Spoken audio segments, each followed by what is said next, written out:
देखो जी, क्वेश्चन के अंदर आपको इंटरेस्ट ऑन कैपिटल को लेकर के किस तरीके से एडजस्टमेंट कर रही है। पहले तो अकाउंटिंग ट्रीटमेंट क्या कहता है, P&L एप्रोप्रिएशन के डेबिट साइड में जाता है ना। सबसे पहली एंट्री यही हो जाती है P&L एप्रोप्रिएशन के डेबिट साइड में। क्या कहेगा तो किन कंडीशन में, किन केसेस में क्या क्या करना होता है, ठीक है, उससे रिलेटेड थोड़ी सी थ्योरी है और उसके बाद जो है क्वेश्चन है, ठीक है। एक टेबल बनी हुई है, देखो जी, दो केसेस हो सकते हैं। पहला केस ये हो सकता है कि डीड प्रोवाइड करता है और दूसरा कह सकता है कि डीड प्रोवाइड नहीं करता है। पहला है when partnership deed does not exist, अगर डीड है ही नहीं तो पहले से ये देख लो कि डीड इज प्रेजेंट, ठीक है, और एक हो जाता है हमारा कि डीड इज नॉट प्रेजेंट। मतलब कहने का ये हुआ कि आपकी पार्टनरशिप के अंदर आप दो पार्टनर्स के बीच में, जितने पार्टनर थे उन पार्टनर्स के बीच में कोई एग्रीमेंट था ही नहीं। तो पहला केस प्रेजेंट था और प्रेजेंट नहीं था। अगर deed is not present, deed not present, तो इसमें इंटरेस्ट ऑन कैपिटल किसी भी हाल में नहीं देना होता। क्या होता है? नहीं देना होता। नॉट प्रोवाइडेड लिख देता हूं,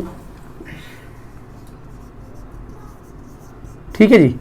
इंटरेस्ट ऑन कैपिटल किसी भी हाल में नहीं देना होता। अगर वो तो हम पहले ही पढ़ चुके हैं कि अगर डीड नहीं है तो 5 केसेस होते थे कि इंटरेस्ट ऑन कैपिटल नहीं दी जाती थी।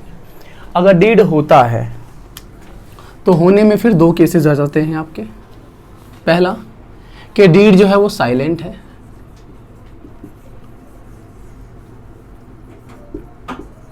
ठीक है जी, डीड जो है साइलेंट है, या फिर डीड ने एक्सप्रेस किया हुआ है, deed express about I interest on capital, ठीक है जी। अब जरा देखते हैं कि पहला हम लोगों ने पढ़ लिया कि डीड इज नॉट एग्जिस्ट, तो इंटरेस्ट ऑन कैपिटल बनता ही नहीं। पहला केस हमारा वहीं खत्म हो गया। अगर डीड नहीं है तो वहां पे आप इंटरेस्ट ऑन कैपिटल नहीं दोगे क्वेश्चन के अंदर, ठीक है। दूसरा कहता है कि अगर प्रोवाइड जो है interest on capital but silent है, क्या है, कहाँ है साइलेंट, ये रहा, ठीक है। अगर साइलेंट है तो फिर 3 केसेस, ठीक है। पहला कि अगर फर्म को लॉस हो रखा है, फर्म को लॉस हो रखा है तो इंटरेस्ट ऑन कैपिटल नहीं देंगे। समझ में आई बात, ठीक है। लॉस है तो नहीं देंगे। अगर प्रॉफिट है, ठीक है, क्या है, प्रॉफिट है, एडिक्वेट है। एडिक्वेट का मतलब होता है जितने की रिक्वायरमेंट थी उतने का है प्रॉफिट मेरे पास। जैसे कि मान के चलिए हमारा इंटरेस्ट ऑन कैपिटल बनता है 18,000 रुपये और मेरे को प्रॉफिट हो रखा है 40,000 रुपये का, तो 40,000 में से 18,000 तो दे सकता हूँ ना इंटरेस्ट ऑन कैपिटल आराम से। तो इसे कहते हैं एडिक्वेट है, तो दे देंगे हम। क्या करेंगे, दे देंगे, ठीक है। अगर प्रॉफिट है पर इनएडिक्वेट है, ठीक है, आपको प्रॉफिट तो हुआ है, ठीक है, पर 18,000 का आपको इंटरेस्ट ऑन कैपिटल देना है, पर प्रॉफिट आपको 12,000 रुपये का हो रखा है, 6,000 रुपये कम है आपके पास, देना है। समझ में आई बात, ठीक है। तो क्या हो जाएगा, आपका प्रॉफिट जो है आपका इनएडिक्वेट है। तो ऐसे में रेशो बनाएंगे हम लोग, ठीक है, रेशो बनाएंगे, और जो रेशो बनेगी दोनों पार्टनर की टोटलिंग का अमाउंट का, ठीक है, उस रेशियो में जो है हम लोग प्रोवाइड करेंगे, ठीक है। तो ये लिखेंगे हम लोग प्रोवाइड इन रेशियो। मैं कैपिटल रेशो या फिर इक्विटी, वो जो प्रॉफिट सेम रेशो, उस रेशो में बुक की बात नहीं कर रहा। हम यहाँ पे एक नई रेशो बनाएंगे तब देंगे, ठीक है। एक बार पढ़ लेते हैं। तो when partnership deed provide interest on capital but silent whether the interest is charge on appropriation. Deed नहीं था, डीड प्रेजेंट था, डीड नहीं था, केस खत्म। प्रेजेंट है तो 2 केस है, डीड साइलेंट है और डीड एक्सप्रेस्ड है। अगर साइलेंट है, साइलेंट मतलब कहने का ये है कि silent about charge against profit. याद है कुछ,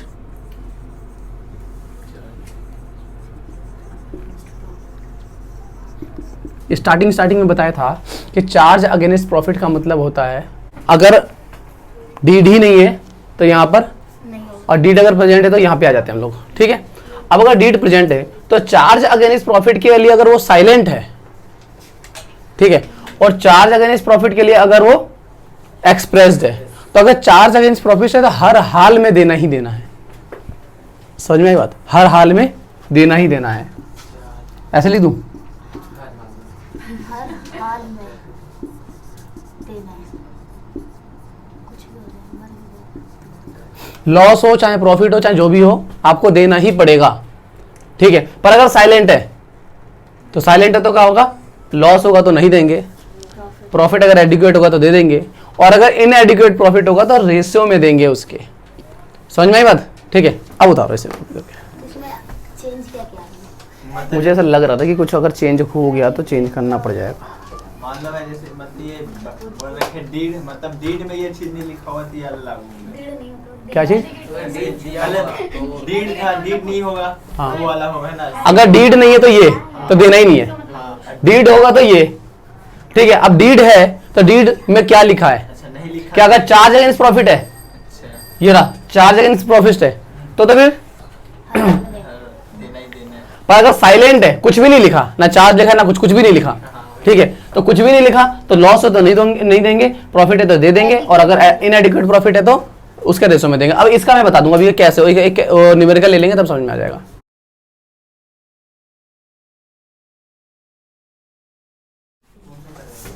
देखो जी, ए बी पार्टनर्स है और 4 लाख और 2 लाख कैपिटल है। ए की कैपिटल 4 लाख है और बी की 2 लाख कैपिटल है, ठीक है। उसके बाद कह रहा है कि इंटरेस्ट जो है वो 6% है, इंटरेस्ट जो है 6% पर एनम, ठीक है, और प्रॉफिट शेयरिंग रेशो जो है 2:3 का है। PSR 2:3 का है, ठीक है, और 30,000 का प्रॉफिट है। प्रॉफिट कितने का उनको? 30,000 का। 30,000 का, ठीक है। मैं P&L एप्रोप्रिएशन बना देता हूँ फटाफट से। नेट प्रॉफिट यहाँ पे डाल देंगे 30,000 रुपये, ठीक है ना? समझ में आई बात? उसके बाद इधर इंटरेस्ट ऑन कैपिटल डाल देंगे, तो ए का और बी का। ए का हो जाएगा 4 लाख पे 6% कितना बनेगा? 24,000 रुपये, है ना? और 2 लाख पे 12,000 रुपये, यही बनेगा ना पक्का? 4 × 24 और 6 दूनी 12, ठीक है। तो ये हो जाएगा तुम्हारा आपका 24 और 26 और 10 36,000 रुपये, है ना? 36,000। ठीक है। अब जरा देखिए, 30,000 रुपये का प्रॉफिट है, 30,000 का प्रॉफिट है, पर खर्चा आपका 36,000 का है। समझ में आई बात? ठीक है, मतलब कहने का है कि आपको जितने पैसे की रिक्वायरमेंट है उतना पैसा आपके पास नहीं है, इनएडिक्वेट प्रॉफिट है। अगर यही चार्ज अगेंस्ट प्रॉफिट होता तो मैं यहाँ पे लॉस दिखा देता 6,000 का। समझ में आई बात? क्योंकि मेरे को देना ही देना होता। समझ में आई बात? अगर एग्रीमेंट नहीं हो रखा होता तो देता ही नहीं मैं। आई बात समझ? बट यहाँ पर कुछ बोला भी नहीं है, साइलेंट भी है, और हमारे पास पैसे भी पूरे नहीं है। ऐसी सिचुएशन में हम लोग क्या करते हैं कि जितना जितना पैसा दोनों को देना है, ए को कितना देना है 24,000 और बी को कितना देना है 12,000, दोनों का हम रेशियो बना लेते हैं। तो मैं 24,000 और 12,000 का रेशियो बनाऊंगा, 2:1 आएगा। आएगा नहीं? बताओ किसी को कैलकुलेशन में दिक्कत? 3 0 से 3 0 काट दिए, 12 × 12 12 दूनी 24, 2:1 बन गया। अब ये 2:1 में जो है मैं 36,000 को डिवाइड कर दूंगा, तो ये जगह तुम्हारा कितना? 3 से डिवाइड कर लो 12, 12 टू 24,000 और 12 12,000। अरे यार सॉरी, 36 को क्यों 30 को डिवाइड करूँगा ना, हो गया बराबर कैसे आ रहा है? 30,000 को डिवाइड कर दो, क्योंकि 30 की भी तो बांटने है मेरे को, तो 2:1 में डिवाइड कर दूंगा। तो 3 से कटेगा 10, 10 दूनी 20,000 रुपये इसको जाएंगे, है ना, और 10,000 इसको जाएंगे। समझ में आई बात? ठीक है, तो अब मैं इसके इंटरेस्ट ऑन कैपिटल को काट करके मैं क्या लिख दूंगा? 20,000 और इसको 10,000, और इस हिसाब से मेरे पास 30,000 रुपये पूरे हो जाएंगे। ठीक है, समझ में आई बात? ऐसा होता है कभी इंटरेस्ट ऑन कैपिटल के साथ साथ कुछ और भी चीज़ दे रखी थी, मान लो सैलरी भी दे रखा होता, ठीक है, और भी कमीशन भी दे रखा होता, तो हम क्या करते हैं कि ए के तीनों चारों जो भी अमाउंट है सारे एक तरफ जोड़ देंगे, ए के सारे एक तरफ अमाउंट जोड़ देंगे और बी के सारे एक तरफ अमाउंट जोड़ देंगे। जो रेशो बनेगी वो रेशो उसका बना लेंगे, टोटल अमाउंट का रेशो बना लेंगे, और उसके बाद जो है उसको बांट देंगे। आगे चल के हमें मिसलेनियस क्वेश्चंस में ऐसे केसेस मिलेंगे हमको। ठीक है, जरूरी नहीं है कि इंटरेस्ट ऑन कैपिटल पे ही इनएडिक्वेट बने। ठीक है।